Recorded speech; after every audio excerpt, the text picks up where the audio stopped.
What's going on, y'all? Welcome back to episode 2 of X Factor Fantasy Football. And I'm so glad that you decided to join us again. Y'all know what time it is. We got the crew. We got the whole crew in the house today because, people work. Everybody got jobs. We got stuff that we got to be doing. My boy Jordan be flying all around the country doing films and documentaries and whatnot.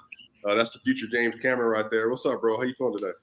Feeling good, man. Happy to be back for episode 2. Glad y'all held it down for the first one. And yeah, man, it's ready to get into all these matchups that we had this week and for this week's coming up. Did you win your matchups last weekend? Not in our league. No, I have 5 leagues. I was 3-2, so 60% not bad, but couple close losses. Okay, look at that. That's some real dedication. That's a fact. Yeah, that's a lot of time. I would draft tonight if I could. We're already in the season. What about you, Jenna? How you feeling? How's your league going so far? I got a win in week 1, so I'm feeling good about that. But week 2 doesn't look great for me. Like when I looked ahead at the matchups and stuff, and a lot of it based off of week 1, right? Like how many yards were teams allowing, rushing yards, passing yards. What I know we're gonna get to that segment, so I won't give away exactly what I think is going to happen there yet, but I don't think my players on my team are specifically set up for success in week 2. Right. For sure. Well, y'all, we got a lot to tap into. So we're going to start off with the waiver wire guest that you need to be targeting for this upcoming week for week 2. We're also going to talk about Thursday Night Football. You got a great matchup, the Eagles versus the Vikings. A lot to be talked about with that game. And then we're also going to talk about some of our favorite matchups for week 2 as a whole, y'all. But look, so we're going to just basically list a couple of names that you're looking forward to or you're looking at for the waiver wire for this week. Jenna, if you don't mind, I want to start with you. Then Jordan, you can follow up. Is there anybody in particular that you're looking at for this week's waiver wire that you think people will be glad to get in a 16, 12, or 10-man league? Well, I did make a move in our league, right, for I think he's a tight end. Puka Naku? Am I saying it right? Receiver for the Rams, yeah. He's a receiver. Receiver. I made a move for him off our waiver wire as soon as I could after week 1. I thought he had a great week 1. Obviously, you don't want to over react to a guy getting a touchdown, but a lot of guys who were not expected to get touchdowns did kind of.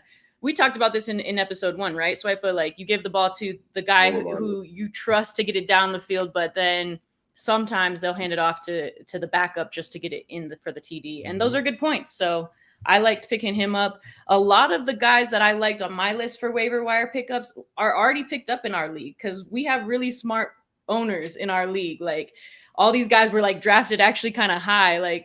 It's kind of hilarious. Most of the guy I saw number 1 was Tyler Algier. Mm-hmm. I saw his name everywhere. Everybody's trying to pick him up off the waiver wire, and he went kind of high in our league. I remember him being drafted, and all of us were like, "That was a smart pick," Right. Yeah. What about you, Jordan? Yeah, I'll keep it with the Rams. I'll go with Kyron, the back. I'll go with him. When I'm looking at waiver pickups, especially in our league, so our league's a fab league for those who don't know. Right. And so we got $100 to spend for the whole season. Got to budget it out best you can, try to make the right bids and see if your bid gets accepted. So when I'm looking for a waiver wire pickup, I'm looking for reliability as far as volume, sustainable over time. I'm looking for, if I'm looking at your prior performances, I'm looking at, how fluky or non-fluky they were. Obviously looking at the matchup that you did it against, all these different factors to really try to, as best we can, project ahead to what's gonna happen. And Cam over there, Cam Akers with the Rams, he was the darling in his rookie season. He was the guy. Is there more disappointing running back over the last 4 years than Cam Akers? Not due to injury. Taylor? No, I can't. He's certainly up there because he was the darling. He was the guy, and he was proving it when he got going later in his rookie season. Got hurt a little bit. He's been drafted in the 4th round. I know people are still this is what I'm saying. People are still overcome with the luster and the idea of Cam Akers as opposed to actual Cam Akers at this point. And so, he got in the doghouse a little bit last year. Is out of it this year. He had some volume in week 1, but he is on a short leash. And a guy like Kyron, who came in for people who are really tapped into fantasy, he was a name that was on the radar even last year, as far as thinking like, okay, this is a guy who could be the guy. So coming into this season, we didn't really know what to expect from this Rams backfield. They said Akers was the guy, but smart people, in my opinion, were hesitant on that even, and that kind of came to fruition in week 1, where Kyron, was the guy who scored. Kyron was getting the important touches. It was Kyron. So it's just a matter of and by the way, until garbage time, Kyron was out snapping and had more touches than Cam Akers as well. So exactly, and he's getting the more important touches. Right. He is getting the more important touches too. It's not even just the volume of the touches. It's like the money touches are going to him.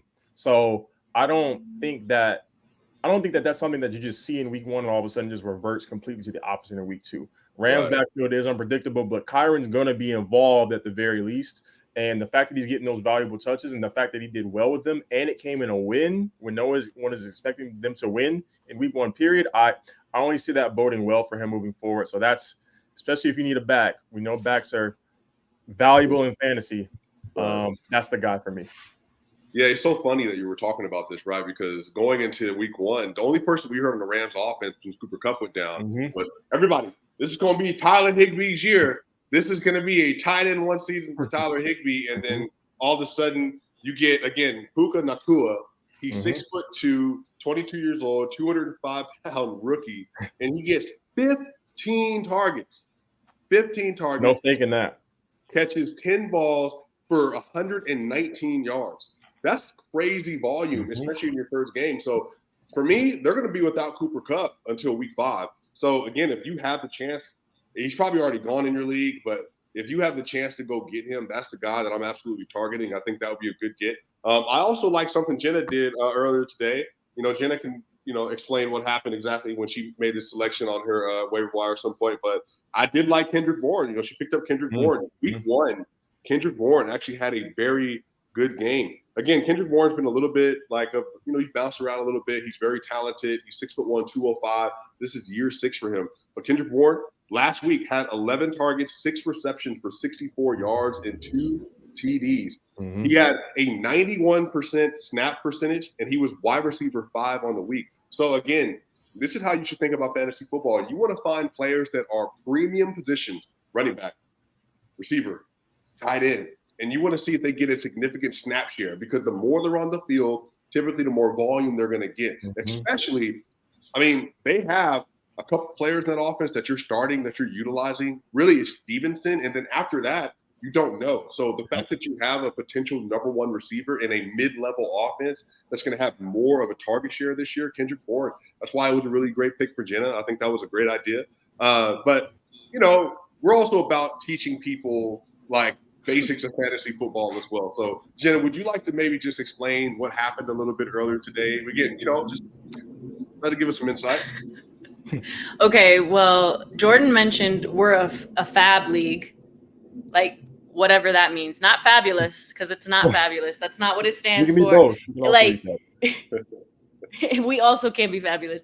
Yeah, I feel like most girls, if you told them oh yeah, you got some fab dollars, they're going to that shoe spot online where you get a membership and you get a certain amount of shoes per week or something, or month.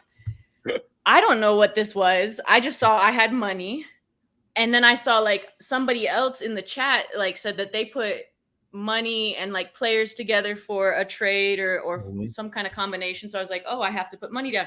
And I got the Sleeper app should help you with this, right? They should walk you through this stuff, because I'm not reaching out to y'all in the chat. You're all yelling at each other, mad at each other, not wanting to. I feel like this is the most competitive fantasy league, obviously, I've ever played in. But there's nobody cares in our chat. Everybody's going after each other. I feel like if people want to win as bad as it seems, nobody's going to answer this question for me. So I'm I don't know what this $100 is. I'll put $100 on this player. I didn't know what is the equivalent, right? Is 100 lasting me forever? Is it just today's money? You know what I mean? So I didn't know what the equivalent was, and I put $100 down on it, but to be fair, $100, whatever that is. So, but look, it all works out. If Kendrick Bourne ends up being a wide receiver 1 this year, and all of a sudden he goes for 1,200 yards and maybe 14 touchdowns, and hey, then it works out. But so we're gonna. I will add this. I'll No, add this too. Go ahead. Yeah, I add this. There is $100 is a little overboard, of course, but there is some wisdom to that where it's like you do get in fab leagues from what I've heard, because this is my first fab league as well, but I've been preparing for fab for years, so I know a lot about it, even though I haven't been able to convince people in my other leagues to do it. There's some wisdom to not hoarding the money till later in the season, because you hear so often, and from my friends who have been in fab, I've heard so often that they or their contemporaries are saving the money for something that might come along, and then they end the season and they have $55 in their coffer still, where it's like, well, you could have spent that money and helped your team earlier in the year, but you're waiting for this potential. So there is this balance of you got to save a little bit of money for something that comes available, but you also got to spend it because instead of just waiting for the next best thing, for sure. Yeah, I'm like the Suns owner. I'm making everybody happy. I'm going after people right out the gate. Like we don't have time to wait. Come on. All the chips in, championship votes on Kendrick Bourne, right? So again, I think this is a great thing she brings up. Now, I personally know for a fact that if Jenna would have texted me or called me, which she has easiest access to my phone, then I would have explained it to her. But I think, again, when you're in a new league and then you're around a competitive league, you don't know. So I think this is good for the audience and the people that watch this to say, like, look, if I have a question, I can always ask my commissioner. I can always ask the co-commissioner or a friend in the league. And then that way you can get just an explanation on what's happening. So, we're going to make that adjustment. So I got to go back in the system because, I don't want, $100 on, week one waiver wire. Because again, if you're going to have an injury at some point in time, or there's going to be a handcuff that comes open for you, like if you got an injury at running back, you want to make sure that you have $5 to use. Because trust me, there's almost nothing worse than if for instance, I have Javonte Williams. Say Javonte Williams turned an ankle out 5 weeks. And Jordan is a snake in fantasy football, and he takes $22 out for some IGP run. I would be devastated. Devastated. So you want to have fab money available. That way you can just continue to get the players that are on your deck, or, you can make a move. By the way, we have a question in the chat. The question is, should I start Brandon Ayuk or Garrett Wilson this week? Brandon Ayuk or Garrett Wilson? I have opinions. We have so Brandon Ayuk plays the Rams this week at 4:05 p.m. Eastern, and then Garrett Wilson plays the Dallas Cowboys this weekend at 4:25. So personally, if I had to make a decision between these two, given the fact that Zach Wilson is now starting for the New York Jets, I might be more likely to trust Brandon Ayuk and Brock Purdy, y'all. But I don't know how y'all feel about that. I feel the same way. I feel like between Purdy and Ayuk, the chemistry's there, and it's been there. You heard about it in camp. I think you saw it a little bit last season, and I think you're seeing it in full display on week one. Ayuk in a vacuum is always a guy who has been highly touted when he first got into the league. Right. Took a little bit for that. I remember having him my first year when he was a rookie, having him on my fantasy team, and I was the guy who was like one of the only people like holding this bastion of hope, like it's gonna come around, and eventually it came around. And I don't think it's gonna go anywhere. On top of that, I was gonna say, on top of that, Dallas allowed like some of they were really good on their pass defense. Like they were insane, right? Obviously, it's a matchup thing against New York, but I still think with, like you said about Wilson starting at QB now, like Garrett Wilson will probably get a lot of looks. Will it be as accurate? Will it be as easy to catch for him? I'd rather go with Brandon Ayuk too. And that there's been a lot of talk about that O-line for the Jets, right? And how they weren't holding up. They couldn't even hold up for Aaron for 4 snaps to keep him upright. And the 3 snaps before that, it was a disaster. I don't know that it's going to get any better against the Cowboys. So for that reason alone, is that the most unlucky play you think you remember in recent history? Yeah, because it's a play where Aaron was supposed to get rid of the ball by then, but he's probably made that quote unquote mistake dozens of times in his career, where his 3 steps supposed to come out and the ball doesn't come out. It's never resulted in an Achilles tear. And this one time when, on the first game with the Jets, running out with the American flag. This is the one time that an Achilles tear happens from a mistake you've probably made dozens of times in your career. I mean, talk about the script. The script was definitely scripting in the wrong way for that one. Yeah, Jen and I texted each other as soon as that happened, and we were both in disbelief that this happened to the Jets of all people as well. Again, the history that they have. Testaverde, Pennington, and then Brett Favre. Even well, this is one I haven't seen mentioned a lot. Even because he wasn't out, but even when they had Brett, remember Brett started really fast and was doing really, I think it was like 8-3 or something like that, and he got his shoulder got hurt, and he was never the same when he was with them. So I even count that one as like remember that Ryan Fitzpatrick 2014 season too. Remember they had Brandon Marshall and Eric Decker. Yep, they were destroying folks, and then in the playoffs they just Ryan just turned back into a pumpkin. Yep, yeah, Ryan with the pumpkin in that case, and the other cases with the injuries, like it's quarterback luck is certainly hasn't been there. All right, so we got another question, then we're going to get to Thursday Night Football. So we have one more question. Should I start Alexander Madison, or it looks like Rachaad White? And that is an easy answer for me. Alexander Madison, 1,000%. I do not trust Mr. Inefficiency, Rachaad White. But to be fair, Rachaad White this weekend, he is playing versus the Chicago Bears front. And then obviously Madison is now playing versus the Eagles front. So quickly, just again, one-word answer, Madison or White? Madison. All right, cool. Madison.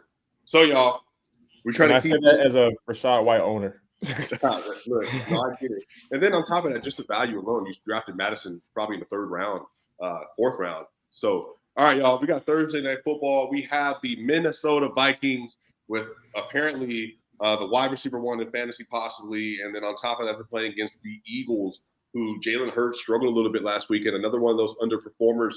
What are the key matchups to look at? And again, if you're an owner or of someone or a manager rather of Jalen Hurts, of DeAndre Swift, of A.J. Brown, Devonta Smith, or even Dallas Goedert, and then on top of that, Kirk Cousins, Alexander Madison, you have Justin Jefferson, you got K.J. Osborne and Jordan Addison and T.J. Hawkinson. Is this a situation in a game where you're playing all of those guys, or some of those guys you're a little bit concerned about given the matchup?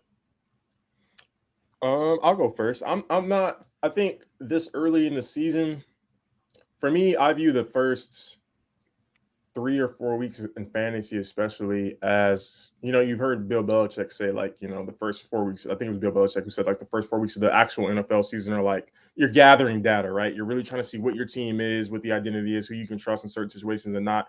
I kind of view the first 3 weeks of fantasy in the same vein, where it's like, I'm starting my guys that I drafted high, who I would typically start.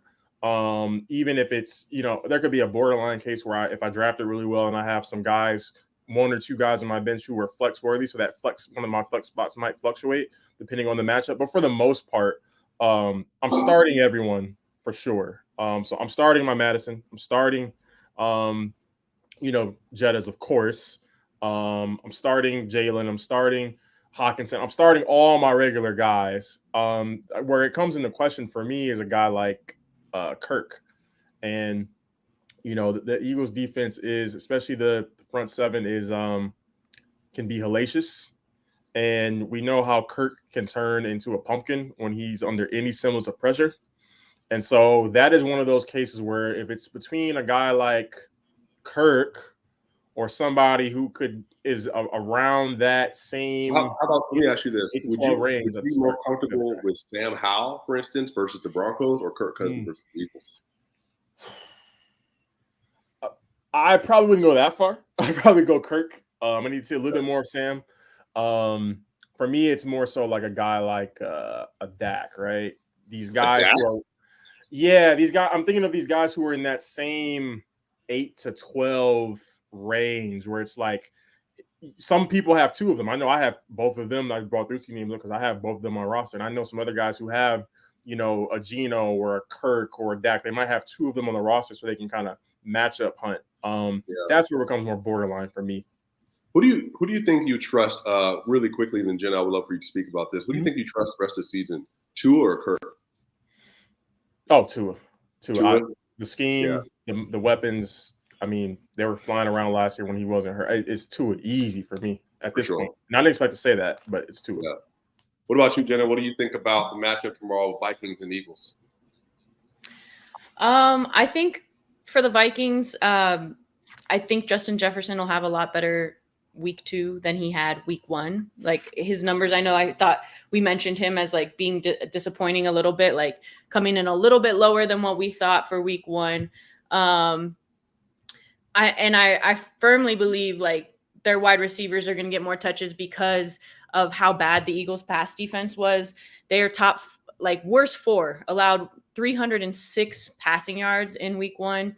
So I just think like, I hear what you're saying, Jordan, about Kirk for sure. Like under pressure, he's not like the guy that I'd love to have. But if the pass defense, if the corners are going to allow for open targets, like I do trust Kirk to actually hit his targets, especially when it's Justin Jefferson, you know? So I'm super high on a matchup for Justin this week. TJ, I would definitely start TJ as well. Neither of them are on my roster, so I can't. But yeah, I like the rookie like Jordan Addison. He did have a touchdown about 4 for 61, I believe. 4 catches, 4 for 61 and a TD. Yep. Obviously, now he's playing versus Slade and Bradbury. Would you feel confident if you had to start him as a flex option? Yeah, I probably feel confident with that. Okay.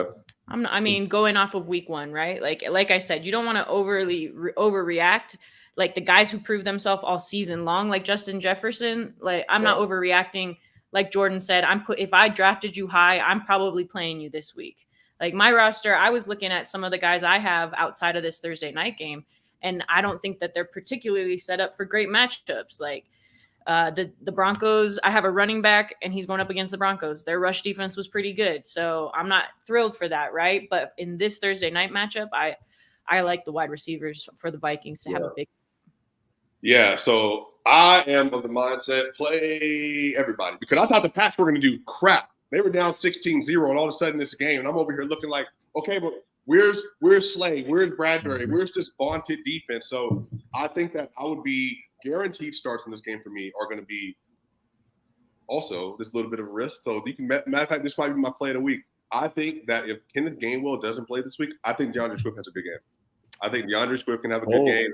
I think he gets more volume. It's a little bold just because you never know what you're going to get with him. I'm starting Jalen. I'm starting Swift, A.J. Brown, Devonta Smith, Dallas Goedert for sure. On the Viking side, Madison. I mean, if I have a better quarterback than Kirk, I'm not starting Kirk. But, you know, I think Kirk can obviously put up some yards. I think Jordan Addison is a good flex. And then obviously you got Hawkinson as well. So I think there's a lot of viable players to play in this game. And so let us know what happens. I will bring up this one little caveat real quick. This game is being played in prime time, right? Yes. Okay, Kirk Cousins prime time. Well, technically it's Thursday night football, so is it really prime time though? We might give him a little bit of a skate. Games after 4:15 p.m. Kirk, I don't know, but fine option. All right, so now y'all, we are getting to best week 2 NFL matchups. So are there 2 or 3 games that you all have seen for this weekend that you are very excited for, that you think the fantasy points are going to be flying around in? Is there another version of the Chargers and the Miami Dolphins that you're seeing this week? Or is there some disappointments, like you're going to see Joe Burrow versus the Cleveland Browns again? Do you see any major underperformances or even a game where you're going to see a lot of overperformances? I have 2 for you. One on each side. So for me, overperformances, I mean, a game where you can see an explosion. I'm looking squarely at that Chiefs and Jaguars game. That's a fact. I think the Chiefs are mad. I think they felt like, even though there were ways that each team could have given that game away last Thursday, I think they felt like they gave that game away. They actually had a lot of drops. There were more opportunities for big plays that they just left on the field, even with their receiving core being what it was, even with Kelsey being out. I don't expect the same drop rate this week. Kelsey, Andy Reid said today at practice that they expected him to give it a go. I think he was at practice today as well. So, and then we saw what, the Jaguars did last week. Really looked like he had missed a beat. T-Law looked like T-Law. Jordan, I am so angry that I didn't objectively take. I think that's probably going to be my biggest regret of the year, is not taking Calvin Ridley in 3rd round in every league that I was in. Oh, yeah. He was available in every 3rd round league, in every single league that I was in. I think he's going to end up being a perfectly fine wide receiver one. I think people are just hesitant, me included, because he hasn't played in a year. Like, you don't know if it's going to be rust or whatever, but he hadn't missed a beat. So, and then, Zay is another guy over there who, he's on some waivers. He wasn't on our waivers because, like Jenna said, our players are smart. But another guy who might be out there for you and who did well last week. So I'm looking at that one on the positive. On the negative, I'm going to look at that Bears Bucks game. Oh yeah, bunch and of that mess. That could be 6-3. It could be 10-7. I don't expect that game to be a pretty watch based off of watching both teams play in week one. Based off of the limitations of Baker, based off of that, but still on the converse, based on that Bucks defense being what it is and what I think is going to be all year, which is really good. And Justin struggling throwing the ball in week one. I think that one's going to be a rock fight. So those are two for me. I actually love that. Okay. Jenna, what about you? Game you love, game you don't love? We can't hear you, Jenna. Can't hear you. Can you hear me now? Yes. There we go. Okay. I also had the Chiefs-Jags game marked down. Like Jordan said, I think if Kelsey comes back, obviously he's going to get a bunch of touches. But I feel like that game's going to be played in the air, and they're just going to pass, and it's going to be available to them all day. But the game that probably – there's a lot of matchups. I'm not a fan of the Titans versus the Chargers. Like Derrick Henry, I don't think he's going to have a good week. I think his numbers are probably going to be a little bit lower. Like she's just hoping that he's a Chargers fan. I have Derrick Henry on my roster. I want him to have a good week. It's not about the Chargers. They ain't going to win. They're not going to win anyways because Brandon Staley is ruining them. So I've given up on them actually winning. But I want my fantasy team to do well. Like we already talked about Cam Akers. I don't think that the Rams are going to have a great running game this week against that 49er defense. Personally, I know that what we talked about, one of their guys off the waiver wire for sure could be a good pickup, but I don't think this is his week where he's going to perform. If you do pick him up, don't be disappointed if he doesn't go crazy this particular week, just because I thought the 49ers defense looked strong as ever, I guess. The one game that really has me focused is Dallas Jets. I feel like Dallas is just going to run all over the Jets. I think they're going to have a great week. I do think Dak's going to have more than 6 receptions, connections with somebody. There's got to be something more there. But I actually think they beat them by ground and run all over the Jets. So we'll see. Yeah. I think it's just going to be a good matchup. I feel like there's things that Dallas does well that the Jets actually defend well, and vice versa. So I think it's just going to be a good game. Yeah, Sauce Gardner versus CeeDee Lamb. And then obviously Reed versus Brandon Cook's going to be really interesting. And then obviously Stephon Gilmore and freaking Trayvon Diggs. I told everybody that was going to be the number one Madden defense on the game this year, and nobody believed me. I just don't understand that. Anyway, so the games that I'm looking forward, y'all. Look, I'm standing on my 10. All right, Joe Burrow. Let's go. Bounce back, baby. Bounce back. I'm expecting Joe Burrow, Jamar Chase, Joe Mixon. They're playing against the Ravens. If the Ravens don't get home, it's going to be an air raid offense. T. Higgins, 0 points last game. I'm standing on my 10. Joe Burrow is going to be a top 5 quarterback this week. Jamar Chase going to be a top 3 receiver this week. T. Higgins, top 12 receiver this week. And I think Joe Mixon will be a top 18 running back this week, which means he's going to be firmly in the RB2 area this week. I think that the Ravens are also going to have a couple players have a good game. I think Lamar is going to have a bounce back game for what he did with the Texans as well. That, for me, is going to be a show. I also, y'all, love, outside of the Chiefs and the Jaguars, I think that's going to be a good game as well. But, y'all, I think a game that I'm probably a little bit sneaky high on, that Bills-Raiders game. Because neither of them played great defense. So I'm curious to see Josh Allen and Stephon Diggs and obviously James Cook. And then, hey, Devontae Adams, apparently, the Bills defense is kind of fraudulent right now or whatever else. So, hey, maybe Devontae Adams has another great game. Jacoby Myers, and then obviously Josh Jacobs didn't do anything last week. I think it's going to be a bounce-back game for a lot of those players.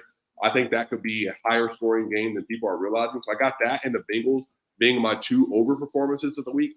Under-performances might be the Falcons and the Green Bay Packers. Bijan Robinson versus that Packers front. And on top of that, Tyler Algier getting a lot of reps at the running back position as well. Out-snapped him even last week in week 1 as well. So we'll see. But I think it's going to be really good week. It's going to be a lot of fun, a lot of great matchups, y'all. And we'll see. One more note on that Raiders matchup. Josh Jacobs versus that Bills front who gave up a few big runs to Brees in week 1. So there might be an opportunity for him there. Yeah, I also agree with that, y'all. But look, any final thoughts or anything on this waiver wire special that we had going on from episode 2? Need a bounce back win this week. That's all I'm focused on. Yeah, me and Jordan. I just think. Go ahead. I'm sorry. Oh, I was just gonna say it's funny that you're so high on Burrow when he ain't even your quarterback. You didn't hear Swiper say anything about Justin Fields because he's my other league. I got Burrow in my other league. I got the stack in my other league. I'm telling you, I didn't get 10 points from Chase and Burrow combined. That should never happen again. It was so bad, Jenna, that I stopped caring. I didn't even care that I lost. I didn't even care I lost. You not caring is like the rest of us normal amount of caring. So. All right, y'all. Well, look, this has been a great episode. Episode 2 of the X Factor Fantasy Football Podcast show. Everything, bro. We got a great episode coming all season. As you can see, Jenna and Jordan are amazing. They know their stuff. They lock in, and this is going to be a really, really, really great season. I can't wait, y'all. By the way, quickly, one-word answer.